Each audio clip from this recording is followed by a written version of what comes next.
Well, here it is, you guys. My official movie review for Shelby Oaks. I never thought this day would come because I heard for so many years that this movie was in development, that Chris Stuckmann was making this movie that, his from the help from his crowdfunders and whatnot, and like they made all this fucking money in the world. It broke records for crowdfunding projects, even for a movie project like Chris Stuckmann's. And, there's so much controversy behind it. I've already talked about this bullshit before, and I'll leave the link down below or somewhere on this fucking video somewhere. You can go watch that video to kind of give you a pretext for what this video is going to be about today. But, I wanted to go ahead, get out my review, because, that's what everyone's doing these days, especially with Chris Stuckmann's Shelby Oaks. We got to hear everyone's thoughts on what they think of this, film critic turned filmmaker. And many thought, hey, does Chris Stuckmann have it in him to actually make a good movie? He spent so many years as a film critic, somebody who, could really highlight what's good, what's bad about movies, really go into detail on what makes a good movie, or even, in fact, a bad movie, a bad movie. But of course, with all the recent controversy with him not reviewing Madam Web, which I'm still waiting on that review, Chris Stuckmann, you got to do that movie review at some point to gain some trust back. But no, in all seriousness, we had that controversy and the whole BetterHelp advertisement, or not advertisement, but sponsorship within that Madam Web non-review that he did. But everybody had their suspicions about Chris Stuckmann and whether, he was trying to kiss ass with Hollywood executives because, he wanted to make it big in Hollywood. He wanted to start being a filmmaker, so he had to tone down his movie reviews and just basically not really make them, real authentic movie reviews. Instead, just review films he loves rather than films that he doesn't really care too much to speak badly on. But I say all that to say, and to get over that pretext I've already covered in a prior video to this one, I have finally seen Shelby Oaks. I saw it this past weekend as of recording this video, and I thought it'd be very fun for you guys if I kind of give you my overall thoughts on this movie, my overall theater experience, which is something I'm probably going to talk more about than the movie itself, and we're going to get into that here in just a second. But something else I wanted to go ahead and highlight is that this is going to be my official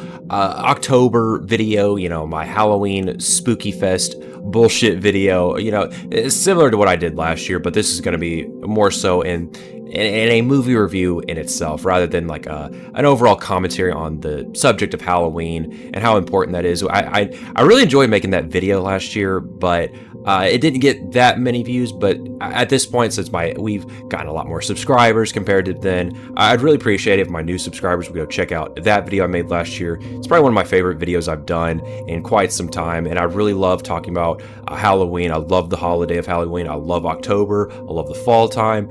And I was really hoping to not necessarily recreate the magic of last year, but do something a little bit newer compared to what I did last year, and just give you guys my overall thoughts on Shelby Oaks as sort of like my Spooktober Fest review, or my Spooktober video for the month itself, that being October. But regardless of that, I wanted to go ahead and lay all that out before we really get into this video. But before I do all that, I want you guys to go ahead and do your due diligence, like and subscribe to the channel, because you are not going to miss out on this certified banger content. And I'm certainly going to hear from you guys in the comment section below on what your overall thoughts are on this video altogether. But of course, do all that after you've watched the video. Now, with all that being said, let's get right into this spooky ass video. And by spooky, I mean to say that I'm probably going to go the fuck off on my overall theater experience, and I'm probably going to yap for quite a bit. So while I do that, just enjoy the B-roll footage, this gameplay I have for you from Marvel Rivals, that being the Zombies gameplay.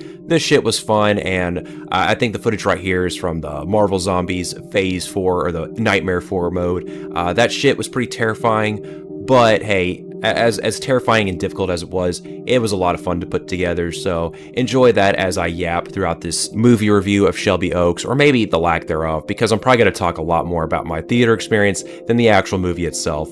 But I'll definitely have some things to say towards the ending pertaining to Chris Stuckmann and the overall process with this film that he made, or the overall process of his filmmaking experience that he had while, having this crowdfunding project put together and getting all these producers to back him, like Neon Pictures, or even someone like Mike Flanagan. But I don't want to get too ahead of myself, so without further ado, let's finally get into the movie review for Shelby Oaks.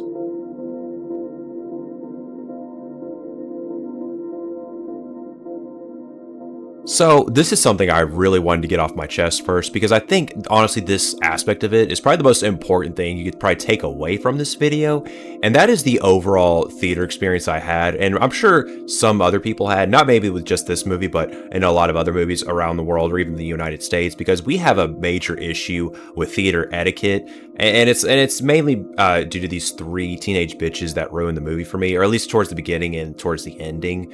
But I don't want to get too ahead of myself in that regards. I first want to talk about how a lot of movies are conducted nowadays, or like how a lot of previews are conducted, especially at AMC theaters, because I went to an AMC theater to watch Shelby Oaks because, you know, I wanted to watch in the best format possible. I'm just kidding. But no, seriously. I go to watch these movies and you see like 25 to 30 minutes worth of previews. But keep in mind, before you even get to like the previews themselves, or even like maybe you show up early to your showtime, you see like a bunch of fucking gay ass ads just placed everywhere. It's like all for like, let's say Liberty Mutual or some like local businesses or some entertainment business, whatever the case may be, you're going to see it up there, or like some HPV or whatever, or the Truvada ads. I see a lot of that shit. And it feels very targeted. I'm not going to lie. It feels very targeted, and it kind of offends the fuck out of me. No, in all seriousness, that's a joke. That was a joke. No, but in all seriousness, these ads are just fucking ridiculous. And what makes it even worse nowadays with modern movies, or with how previews are showcased, especially at AMC, is that you'll see all those bullshit ads, and then they'll give you the previews to like let you know, hey, show's starting up. And then after you get through some of the previews, kind of towards the ending of the previews, they put in another fucking advertisement. Like it could be for a car or Indeed, some bullshit site that's a total scam. They'll do like these to make it even worse, they do collaboration ads. And by that, I mean, they'll show something from Watch Mojo, and then right after that, they're like, this advertisement was brought to you by Indeed. And then they show you a fucking Indeed ad. I'm like, what the fuck is this dystopian shit? Okay, we already go through these like ridiculous previews, because a lot of the previews that were shown in my theater room kind of sucked ass. And even for another movie I watched after Shelby Oaks, which was that Christie movie with Sydney Sweeney, which, by the way, do not watch. Garbage ass movie, and fuck Sydney Sweeney. I'm sorry, I got lost in the sauce with that. But no, in all seriousness, these ads are getting ridiculous, and I think this is going to ruin the theater going experience for a lot of people, because we deal with ads constantly. Like, especially you watching this on YouTube right now, you probably had to watch an ad, or maybe not necessarily on this video because I don't get monetized yet on my channel, but probably for a lot of other videos, you had to sit through a bullshit ad. And because of that, I have to pay a premium on YouTube. I like to pay for YouTube Premium because I hate the fucking ads. It ruins the experience, and my life has never been the same ever since I got Premium, because I can't imagine a world where I go back to standard YouTube where I have to sit through a fucking ad, like 5 minutes worth of ads, or unskippable ones. But I say all that to say that I should not be having a YouTube ass experience, a standard YouTube ass experience at my local cinema. And we have got to cut this shit out. I'm tired of the fucking advertisements sprinkled in through the previews that are shown to you before the movie starts. And I'm not talking about advertisements before the previews are actually shown. I'm talking about during the previews. I don't want to see collaborations within collaborations for advertisements. It's ridiculous. It's bullshit. People pay too much for movies. And I've complained about people complaining about ticket prices, or like how expensive it is. I always tell them go get a subscription. But in this case, I'm going to make an exception, because people are paying a lot, especially for like standard ticket prices. I'm not talking about matinee. Standard ticket prices are pretty high. And I think people deserve to not have a bunch of ads shoved in front of their fucking face as they're watching the previews, or trying to enjoy some of the previews, that are playing before the showing. And, AMC, cut that shit out. And if I find out any other cinema chain like Regal or Cinemark are doing this shit, it is going to be on site with you motherfuckers, okay? Now, I'm kind of just kidding about that. We don't condone violence over here. But seriously, we have got to cut it out with the ads. It's getting ridiculous. It's just bullshit. People deal enough already with the long ass previews, and a lot of people just like, they want to see the movie itself. They don't really care for the previews, like 25 to 30 minutes worth of previews. And that's all I can really say on that. I'm tired of the bullshit ads. I don't want to see the same Truvada ad. I don't want to see the same Indeed ad, Chevrolet, whatever the fucking case is. I don't want to see that shit anymore. We pay too much for these movies. Get it off my screen. Get it the fuck off my screen. Now, I apologize for the harsh language, and I'd rather spooky language, and because granted, this is a very spooky video I'm talking about, a very spooky subject matter, that being advertisements and marketing, which is all bullshit. But something more scary that I want to talk about is theater etiquette, or people that will ruin the movie for you. And by this, I mean, there were these 3 teenage girls that came in the movie pretty late, and they were making a lot of noise as they were coming in, and they were a bunch of fucking retards that couldn't find their seats. And that is such a pet peeve of mine, when people don't know how to find their reserved seats in the cinema, and when it's like literally listed on the floor and they show you the numbers on the seats. Like, it's not that fucking hard. And even if like it's a dark room or whatever, like here's the thing: get to the movie on time, be a responsible adult, or in this case, be a responsible teen, you fucking bitches. But no, in all seriousness, these teens were just like getting on my fucking nerves. They were, of course, they were all women, or girls, I should say, probably in high school, I'm assuming. And honestly, you can't really tell these days because everybody dresses like skanks for some reason. Everybody looks the same age, but that's really neither here nor there. But the one point I wanted to bring up was how loud and obnoxious they were towards the beginning, and the fact that they kept getting up, and like they would find their seat and then they'd get up, walk out of the theater room. And I was hoping at that point, I was like, okay, maybe they went to the wrong theater room, because I can't imagine these stupid bitches wanting to watch a Chris Stuckmann movie, or a movie like the Shelby Oaks. I can't imagine they'd want to watch a movie like this. But no, I stand corrected as of today, because apparently they were there for Shelby Oaks, or maybe they just saw a horror movie and they thought it'd be fun or whatever. But regardless of that, I was hoping they were just, in the wrong theater room. Nope, unfortunately, they came back. They were still obnoxious as they were walking back. They had their snacks. They went to go find their seats. And of course, this just happens to be my luck. They're on the same row as I was in the theater room, but luckily they were on the other opposite end of me, so I didn't really have to sit next to them or hear their bullshit talking throughout the movie. But, they start talking a lot, making stupid comments, as a lot of dumb teenage bitches do. But towards the beginning, it was pretty bad, and then, throughout the movie, it wasn't super bad. But this is where things got really bad. And this was, towards, the very ending, where they show you all the plot twists and whatnot with this movie, not to really get spoilers.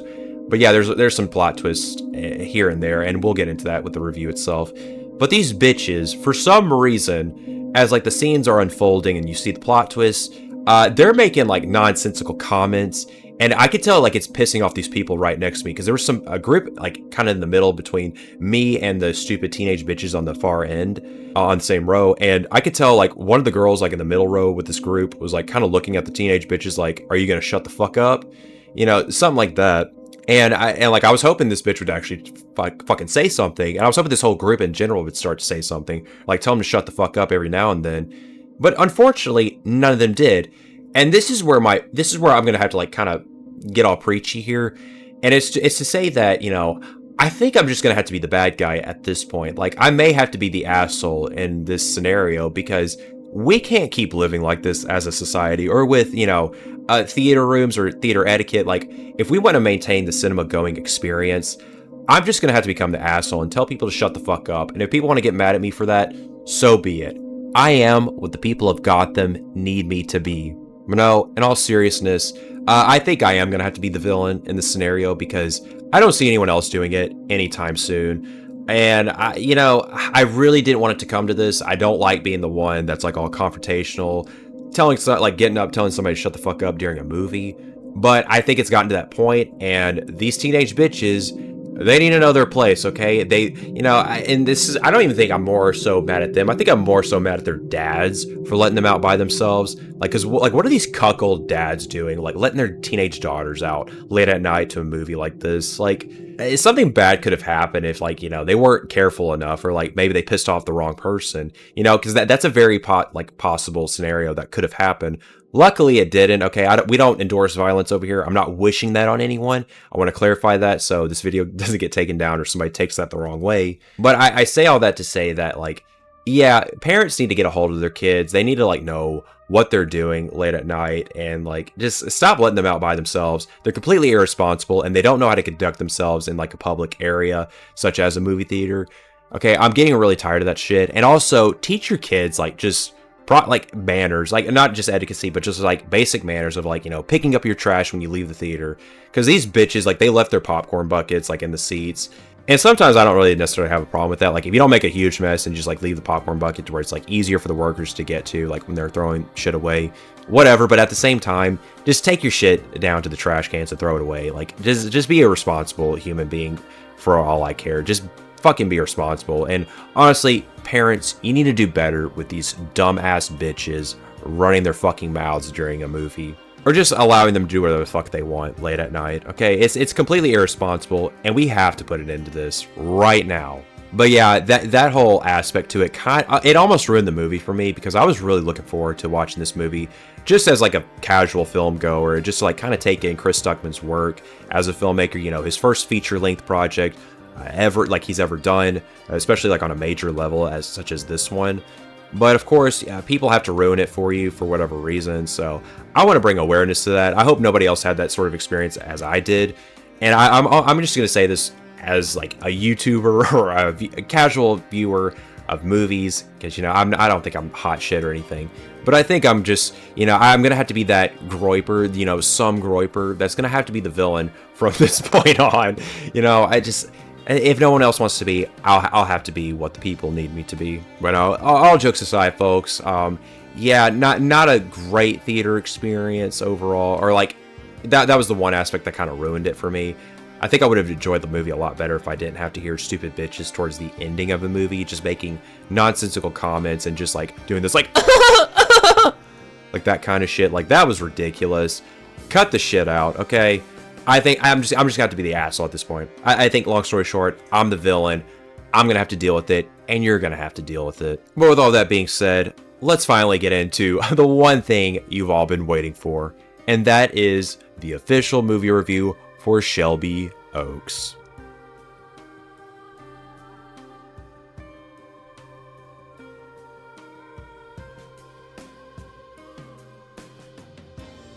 So, I'm going to be brutally honest here at this point in the video. I don't know what else I can say for this review that you haven't already heard from someone else that has reviewed this movie, that being Shelby Oaks. And the reason I say that is because I think a lot of the people that I've listened to in terms of their reviews, see if their thoughts were similar to mine, is that a lot of their viewpoints or their talking points as to what they thought was good or bad about Shelby Oaks kind of lines up with mine. So I don't want to sound too redundant in this section of the video. But first off, I want to get into what I thought was bad, or probably the weakest aspects in Shelby Oaks from Chris Stuckmann. And that was the writing itself. I think the writing was probably this movie's downfall a little bit. I think that is definitely the weakest aspect, the most notable thing that I can think of pertaining to this movie. Because I think the writing, I feel like Chris Stuckmann was trying a little too hard to do too much, especially trying to pay homage to a lot of movies he took inspiration from, that being, you know, Blair Witch Project, Rosemary's Baby, and all these other projects you could probably think of. I most certainly took note of, like, say, Resident Evil. I mentioned this in my last video I made about Shelby Oaks, that being the trailer reaction. But yeah, I definitely saw a lot of inspirational points, or a lot of inspirational images that were shown throughout this movie. And I felt like if I were to sum up this movie, or give this movie a different title other than Shelby Oaks, this movie would be called Horror Movie Inspirations, the Movie. Because that's what this movie kind of felt like, was just Chris Stuckmann's homage to other horror films that he took a lot of inspiration from when writing the script and even directing the movie. And you could definitely tell with the film's imagery, especially towards the beginning, where there's like a mix-up between mockumentary style, news coverage, all that shit. Yeah, there's a lot of that stuff. And then, you know, you have your traditional narrative format that you see in a lot of movies, especially horror movies. But yeah, this just felt like horror inspirations I could think of the movie. That's one way you could look at this movie. It's just that, and you see it throughout the movie itself. And I honestly think this is where Chris Stuckmann gets lost in the sauce, is he's trying to blend in all these different spices he can think of to, you know, make the steak very savory. And in the process of doing that, all these different inspirations he can think of from past horror movies, or just movies in general, he literally gets lost in the sauce, and it's almost as if the steak no longer has any flavor because he's trying to do too much. And it honestly ruins your appetite. Now, granted, you could say that the steak is passable, or in this case, you know, the film is very passable. You could still get through it, you could still enjoy it, but at the same time, you're thinking in the back of your head, you know, I felt like this just wasn't what I thought it was cracked to be. And that's kind of my general thoughts for what I think is bad about this movie. is the fact that there's too much kind of going on without anything going on, if that makes any sense. Because I think starting at the beginning, and this I'm kind of blending some good with the movie itself, but I think at the beginning he has a very strong start. I think Stuckmann knows how to like reel an audience in, because like I said, kind of some spoilers here, but he blends in mockumentary with news coverage, all that shit. And when you get to the point where it becomes a traditional narrative, like I'm thinking to myself, oh shit, we're actually in for something good. Because at the beginning, there's a guy that comes, like after they've done the whole like interview process with the main character, there's a guy that comes to the front door and he says something like, now she's left me alone, or something like that, or like, now I'm freed, and the guy shoots himself in the head. And I thought, oh damn, this is actually a pretty good start, and like, you have my attention, Stuckmann, kudos to you. But then after that, I think where the movie falls short is that, like, they try to do too much with the mystery aspect. Like, I thought the premise itself was interesting as is. Like, you have the main character trying to look for her missing sister after all these years that she's been missing. She had her own show called Paranormal Paranoid or something like that. And every time they kept saying that name through, like, the news coverage, I couldn't help but to kind of laugh. And something else that made me laugh during the beginning of the movie was Chris Stuckmann's voiceover. Dude, holy shit, I fucking busted out laughing when I heard Chris Stuckmann, because Chris Stuckmann has a very distinct voice, and anytime you hear, like, the whole, like when he says, the cops have done nothing about this, or the cops have found no extra leads with this investigation, the case is going cold. He says something like that. I don't remember the exact wording from Chris Stuckmann's voiceover, but honestly, just thinking back on the voiceovers from the news coverage, I kind of wish they just stuck to voiceovers and just showed, like, some like news clippings or whatnot, or just like the footage from the Paranormal Paranoid. That's kind of hard to say back to back, but no, like they should have just shown like footage from that, and as long with like news clippings and like maybe some news headlines. But the news showing like the news anchors, I thought was just like, it looked really cheap. Like I was watching something on Tubi, and that's no shade to Tubi. I like Tubi originals. They're kind of funny in their own right. But you start to look at that and you're like, oh damn, yeah, I could tell there were some budgetary constraints here. I honestly thought it was best to just not show the news anchors, because it looked super low budget, and I didn't think they were believable as news anchors. Like when they were talking, I could believe it, but other than that, no. I think they could have cut that part out, or just done strictly voiceovers with news clippings and additional B-roll footage, of course. But with all that being said, to kind of get back to my overall point with like how the narrative unfolds, is that the mystery itself, like the way the main character's trying to investigate, is that she's the only one that's really digging into this as much as anyone. She's the only one really digging into her sister's case, because of course it's her sister. And the husband at the beginning, when he's like confronting her about it and basically implying that she's crazy or whatever, it's like, okay, this is just goofy. And after, like, the husband says that shit, like, he says, hey, you need help. After that, like, the husband just fucks off for the rest of the movie. You don't hear anything from him until, like, the very ending. And that's another problem with the movie's writing, is that the characters, like, they're not very lasting. Like, they don't have a lasting presence to them other than the main character.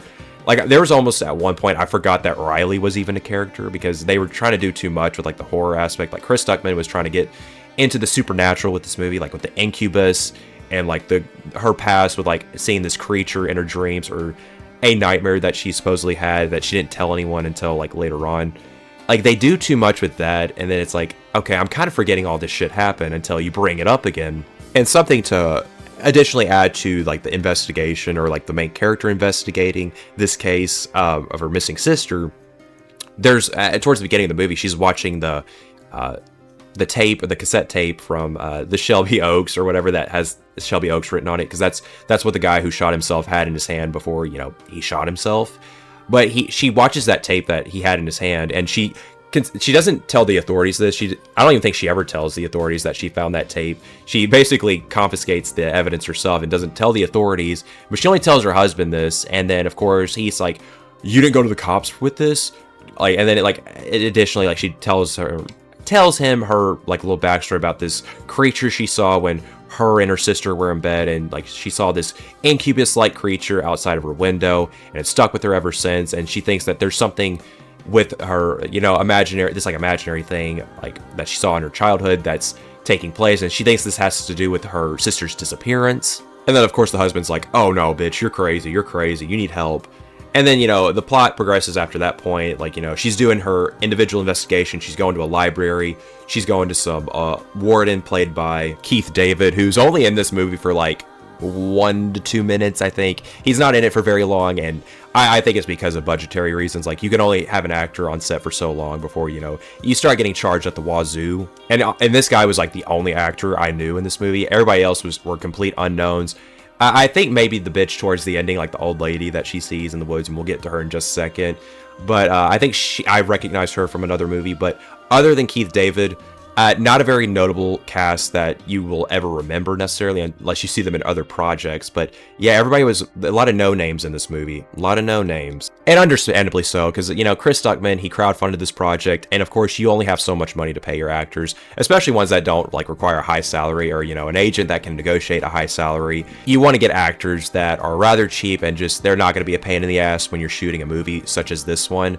But yeah, with all that being said, yeah, he's the only actor I knew, Keith David, and after that, like, he kind of gives some lore explanation as to what happened with this old prison, I think, that got burned down, and the main character's trying to like connect this with Shelby Oaks, like, what does this have to do with their sister's disappearance? Because the guy at the beginning was from the old prison, I believe. Like, he was the guy that was in one of the cells that the main character goes to investigate later on in the movie, and from that point on, this is where I think the movie starts to almost lose me, is when she goes on this like investigation with the old prison, and she's trying to find some details or some clues that could maybe hint at her sister's disappearance, or where she could possibly be held, because she still believes her sister's alive, because the whole crew from, I think that her name is Riley in this movie, the missing sister, she had her whole crew with her that did the paranormal, paranoid, good grief, I still can't get used to saying that, but no, that whole crew that was with Riley during like their little series, they all died, but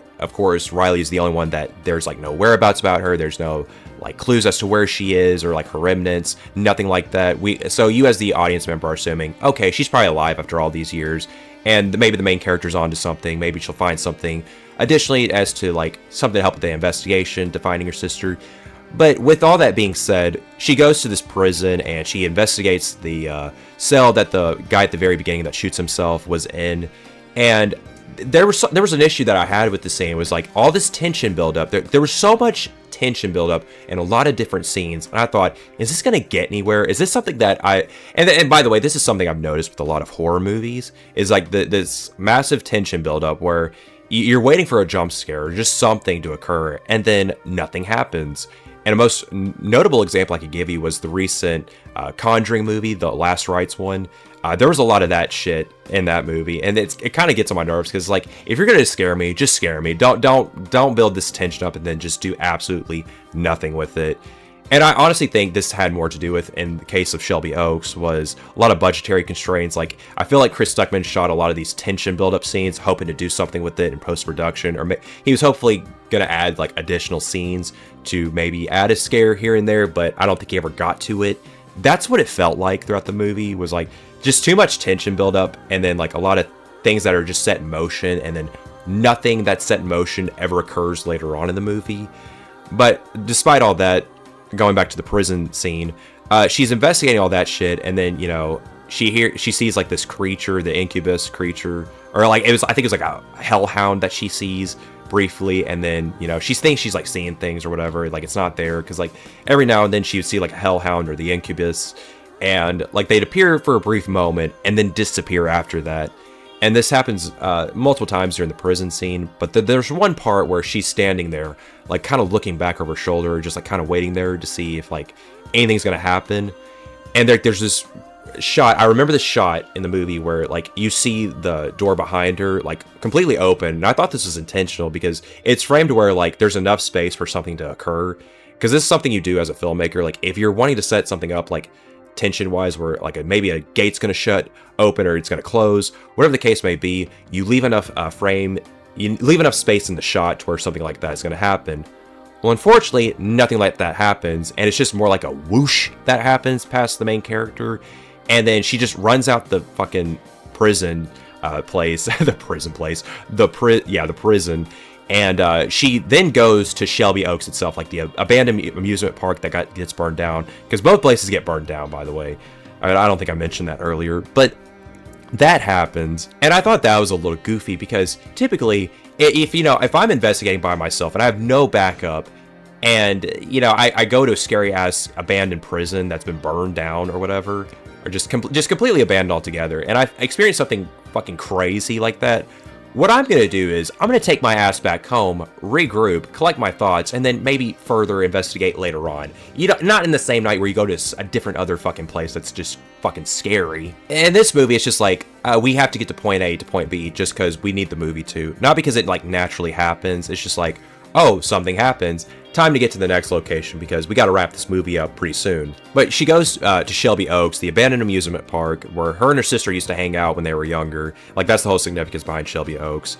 But now that she goes to that place, and then she's still doing investigating, sees a bunch of paranormal shit, and then it gets to a point where she's investigating by herself, and then some lady calls out to her. It's an old lady, and it's like she's by herself on her front porch asking if the girl needs help or anything, or if she needs anything in general. And then the main character, that being Mia, kind of goes up to the old lady, because like the old lady herself, like, you don't see her at all. Like, she's just like a shadowy figure almost. And that's of course that's intentional, because you're not supposed to see too much of her. You're supposed to have this mystery aspect to it. And I think that was something Chris Stuckmann did very well in terms of framing that shot of the old lady.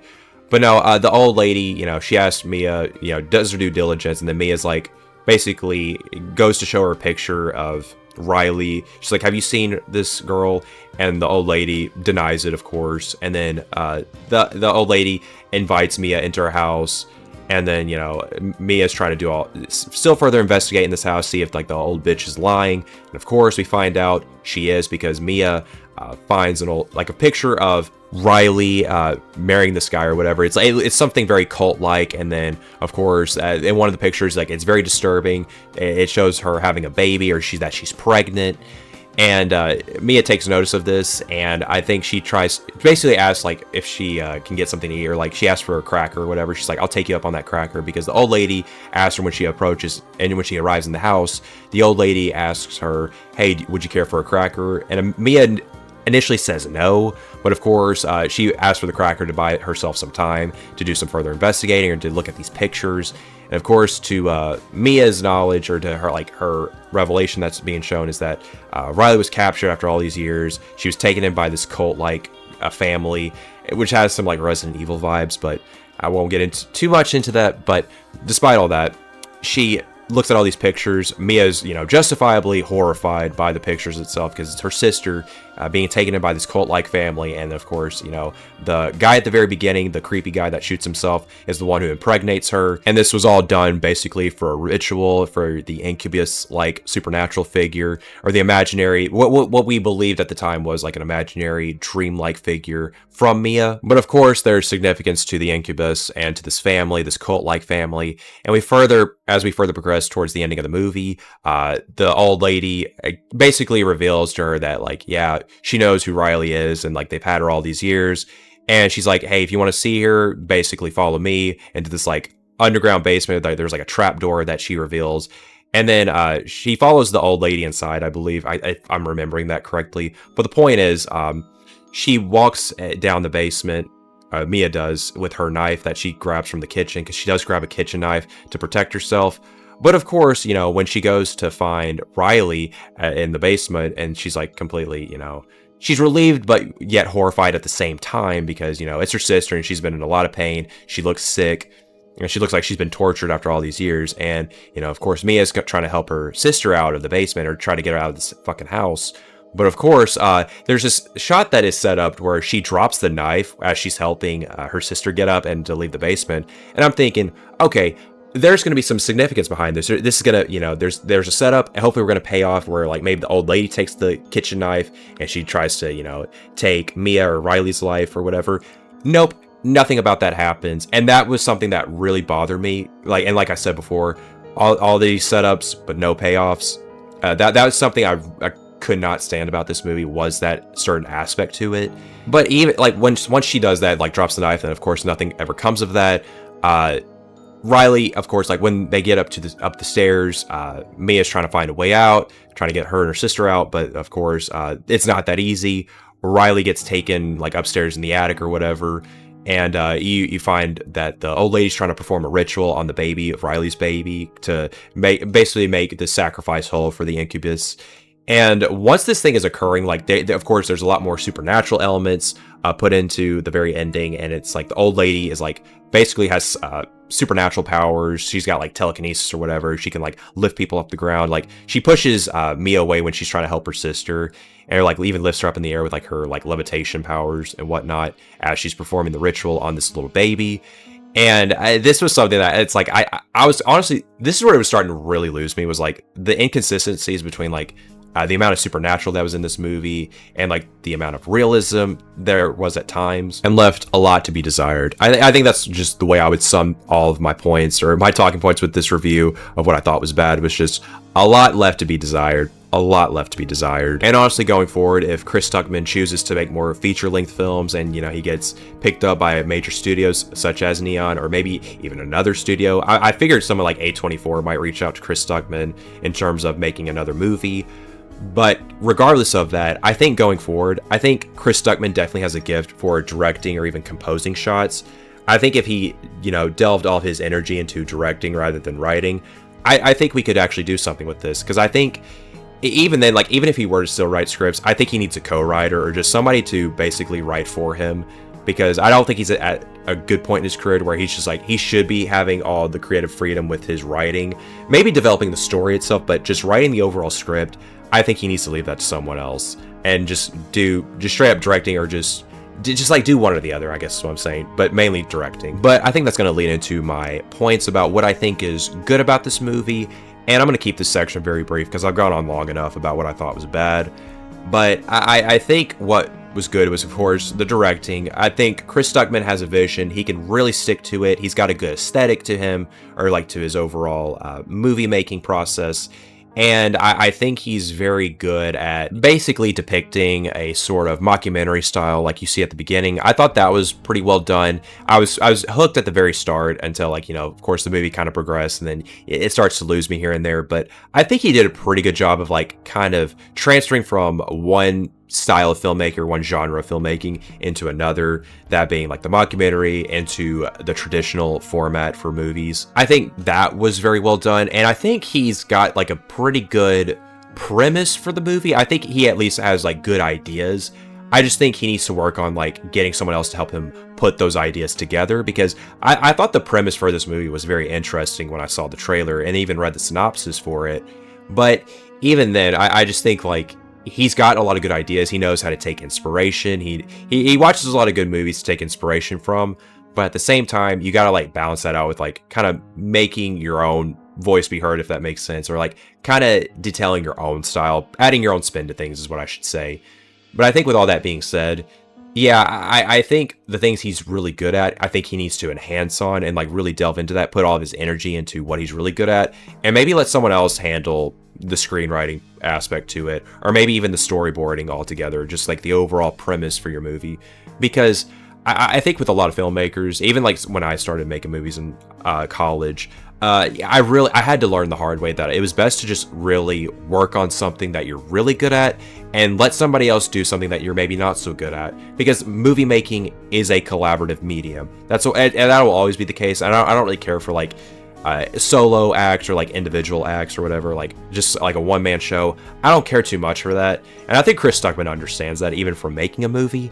But with all that being said, yes, I think he should just like stick to directing and just like let somebody else write your movies, dude. Just let somebody else write it, whether that be Mike Flanagan or some big time Hollywood bigwig, whatever the case may be. Just let somebody else do that aspect to it. And I think Chris Stuckmann will be in good hands from this point forward. And I think one more good thing I'll note about Shelby Oaks is the performances. I thought the performances was very good for what the movie was. I think the lead actress that played Mia, I think she did a pretty good job of the material she was given.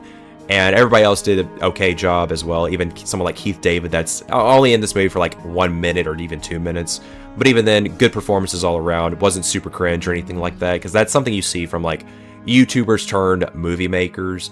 They can never really get a good performance out of their actors. And it could just be because the actors themselves just aren't good, or maybe the material itself is just so bad they can't really work with it. But in this case, I think Chris Stuckmann does very well with directing his actors and getting a decent enough performance out of them to where it's passable, and I'm not completely cringing in my seat when I'm watching a movie, such as Shelby Oaks. But I think that's going to do it for the overall review aspect of Shelby Oaks, or at least for this video, and I think it's now time to get into my overall closing thoughts.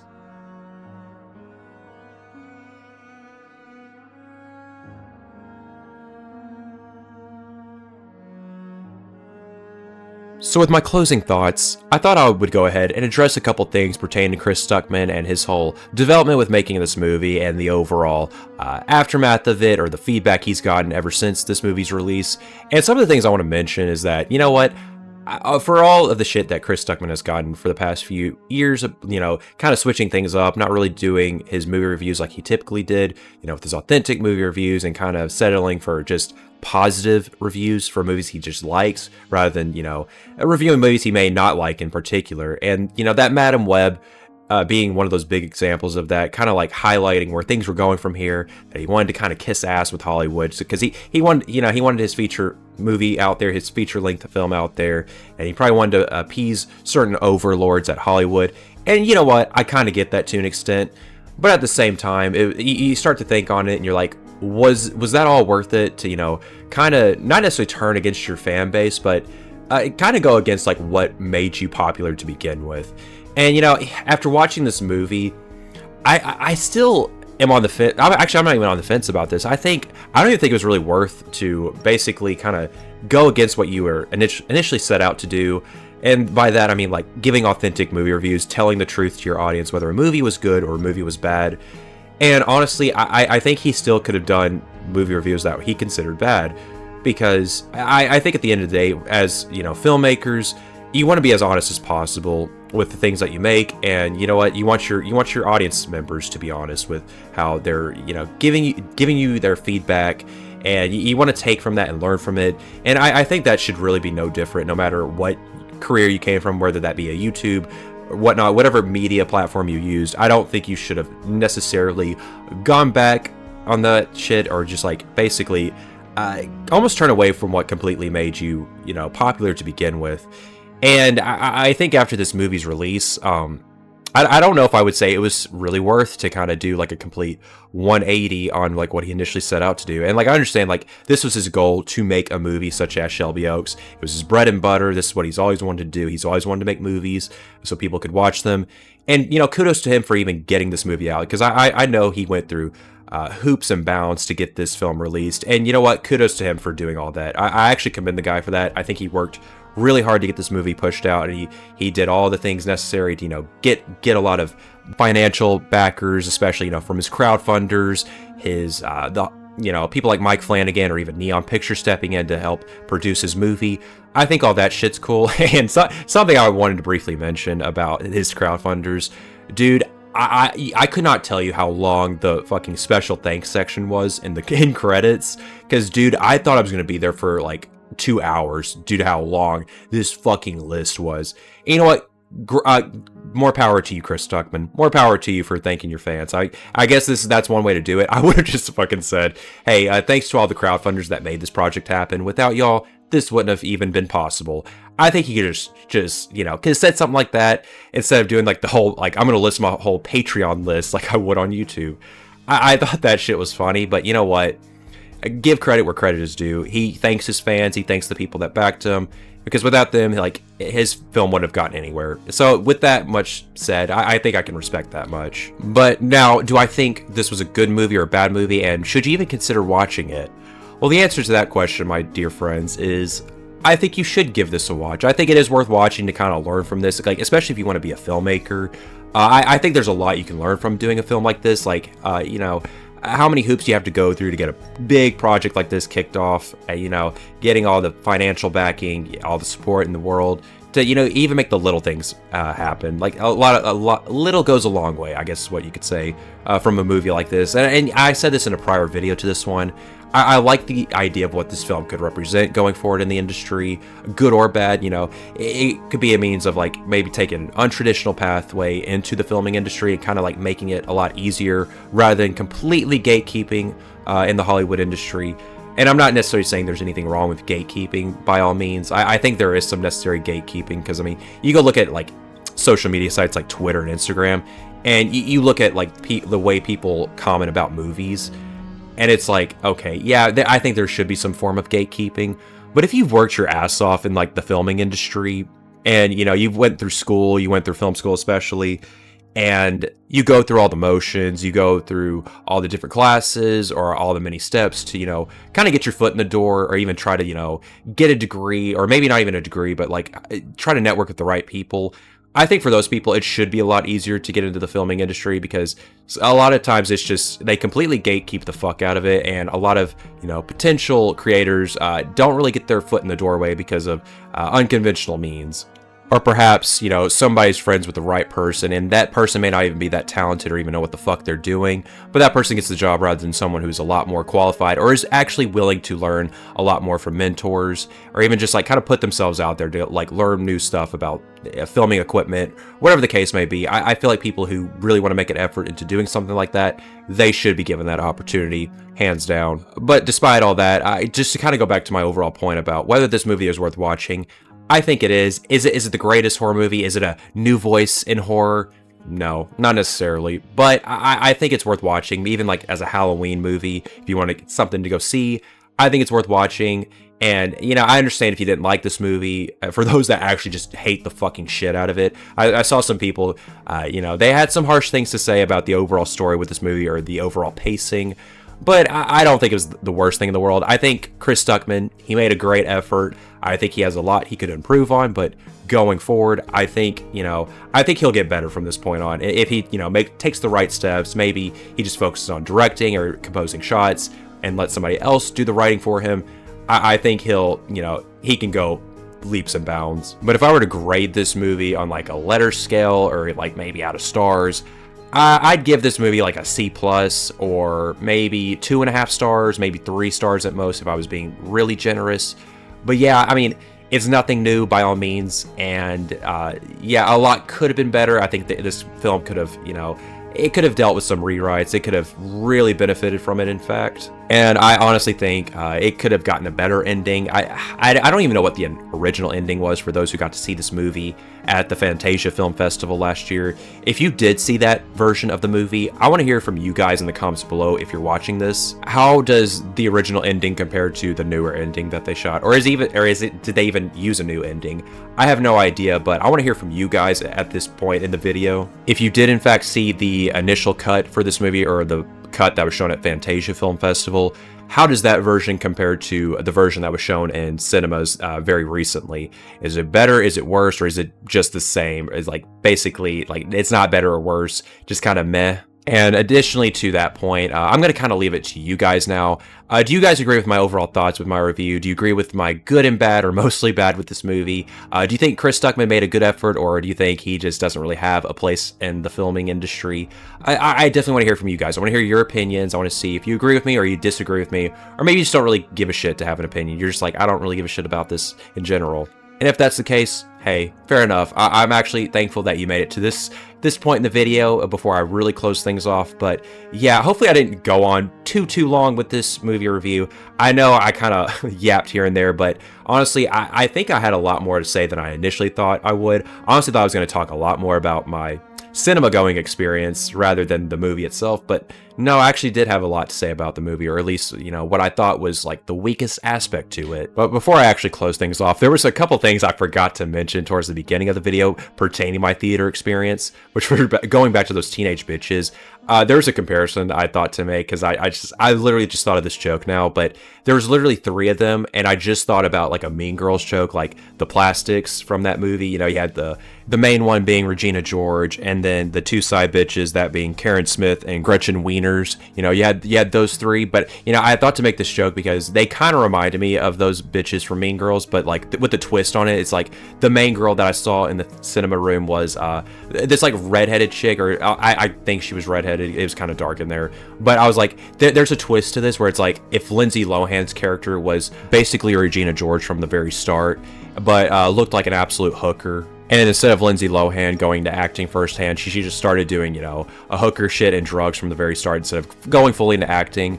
And the other bitches, like, for example, there was a blonde-headed bitch that looked like Karen Smith but with no aura. And then, of course, they had the token girl with them, basically the Gretchen Wieners of them all. But this tokenization, like, race isn't essential to this tokenization of a teenage bitch.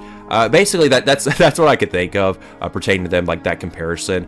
I'm sorry I just thought of that joke as of recording this video, but I just couldn't help but to make it. And I'm sorry if I sound too mean making that joke, but hey, here we are. One final thing before I really wrap this video up. There was something that I forgot to mention in terms of the ads during the AMC previews or whatever. And it's the very ending where, you know, you have the iconic Nicole Kidman ad, but now it's just like 10 seconds of her saying like she remembers being a kid and seeing movies on the big screen or whatever. There's that ad now, and then there's that even worse ad of like those stupid asses dancing before the movie starts. I was like, they blend like a musical with an action film, and then back to the real world where the black couple eats out of the popcorn or whatever. Like, I think that is the worst fucking ad of all time for AMC, and I'm tired of people giving Nicole Kidman shit, including myself. I'm tired of myself making fun of Nicole Kidman. I think we guys, we need to give her a break. She went through a recent divorce with Keith Urban, so back the fuck off of Nicole Kidman because I said so. Nah, but all jokes aside, I think I'm gonna wrap it up here. I think I've gone on long enough with this video, as long as it is, but hey, I had to give you guys something for this Halloween special because you guys deserve the best from yours truly. But I'm gonna kick it off to you guys. What did you guys think of Shelby Oaks? And what did you think of this overall review? Did you like it? Did you not? Do you think I'm a piece of shit for my review? Let me know in the comments below. And if you like what you saw here today, go ahead, give this video a like, and consider subscribing to the channel because you're not going to miss out on the certified banger content. And additionally, we're almost to 1,000 subscribers, folks, so let's get that number up. Let's get this channel monetized because I want to keep posting these certified bangers. We got to keep going. This train will not stop until you say it stops, or until I stop breathing altogether. But until then, we're going to keep going, we're going to keep banging with this content, and that's all that really needs to be said about that. But with all that being said, folks, I hope you enjoyed today's video, and I really want to hear from you guys. Did you enjoy Shelby Oaks? Do you think Chris Stuckmann was validated and taking a different route while with, like, you know, not really reviewing movies anymore, or movies that he doesn't like, and going full on with his filmmaking process, going to movie making altogether? Did you agree with his approach? Did you not? I want to hear from you guys. And that will conclude today's Halloween special. Hope you guys enjoyed, and I want to wish everyone who's watching this video or subscribed to the channel or isn't even not subscribed to the channel, I want to wish you all a very happy Halloween. A very spooky one, in fact. But with all that being said, hope to see you guys in the next one, and I will see you all very soon. Goodbye for now.